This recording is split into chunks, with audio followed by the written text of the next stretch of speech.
Leisure travel demand is depressed relative to what it used to be. That's why the airlines weren't in a big hurry to add lift. Okay, I didn't mean to get into that whole thing. It's actually in an appendix, so you can look at the appendix on your own and then, you know, write in the take-home exam when you're PAL. But the recovery here is just kind of getting traction now that the visitor counts will take off, no pun intended, and accelerate out into the first part of 2011. And then I think we settle down to a 2% growth rate that's actually a little below our potential, but we can talk about that later. So let's think about the housing bubble. And you can read the bullet points. I don't know what they say. In fact, you can read them on the website when you download the file, right? Okay, ready, go. So S&P published the Case-Shiller Index for May, right, the other day. And their characterization, this is their press release, is that prices are going sideways, right, like the movie. And their argument is, so here are their data for the 10-city and 20-city composite indices.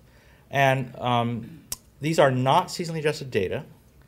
And their argument is that there's some guys who are kind of negative, and they're complaining that our seasonal adjustment is messing up the seasonal adjustment is messing up the seasonally adjusted data. And so the recommendation is, for now, ignore the seasonally adjusted data, which to me, that's kind of up, not sideways.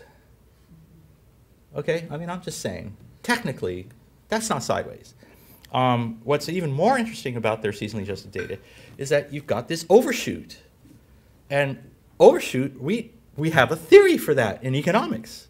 This guy named Rudy Dornbush at MIT wrote about it in 1980 in currency markets, right? And what happens is when you get into one of these moments where it's like the whole negative thing, you know, is in people's heads, then asset prices have to fall beyond their equilibrium in order to induce freaked out, scared people to actually, right, get to that moment where they're like, I gotta buy that, it's so cheap. And then they go buy, right? But it has to go too far. And that's the overshoot I think we've seen for about the last year and a half. But S&P is saying officially, we're not ready to make that call. We're going to wait like 5 years and look back on it, and then for the rest of the time it'll be an overshoot, but now it's not. So I'm an overshoot guy. I'm using their data without apology and saying that's an overshoot, and things are actually slowly working their way back up. Now, there's a big report that they posted that says don't use our seasonally adjusted data. Okay, that's the underlined part. And, you know, instead use the year-over-year percent change, right? Because if you compare this May to last May, there's no seasonal effect. Like, yeah, but if you do that, you got to wait a whole year. Like, it started getting good a year ago, and now we have the confirmation. So, I mean, we do this with tourism all the time. That's why I'm, like, hypersensitive about it, because nobody will seasonally adjust the visitor counts, and it makes me a crazy person. So all the house price data I'm going to show you is seasonally adjusted. So there.